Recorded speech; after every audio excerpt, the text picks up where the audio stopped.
On continue maintenant, on va voir la fonction mathTrunc. En JavaScript, elle est utilisée pour supprimer la partie décimale d'un nombre et nous renvoyer la partie entière restante. Elle permet de tronquer un nombre sans effectuer d'arrondi. Donc par exemple, ici, je vais loguer math.trunc de 3,14159. D'accord? Donc lorsque je vais exécuter mon script, donc là j'ouvre mon terminal.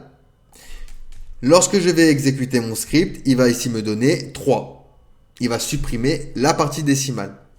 Si ici je mets un nombre négatif, donc par exemple si ici je mets moins 2,8, et bien lorsque je vais exécuter mon script, il va me donner moins 2. Si je mets 0, ce sera 0. Donc dans cet exemple, on utilise mathTrunc pour supprimer la partie décimale des nombres. La fonction renvoie la partie entière du nombre en supprimant simplement la partie décimale sans effectuer d'arrondi. Il faut savoir que mathTrunc renvoie toujours un nombre de type number, quel que soit positif ou négatif. Si le nombre donné est déjà entier, il renverra le nombre sans modification. Il convient également de mentionner que mathTrunc ne modifie pas le nombre d'origine, mais renvoie simplement la partie entière du nombre.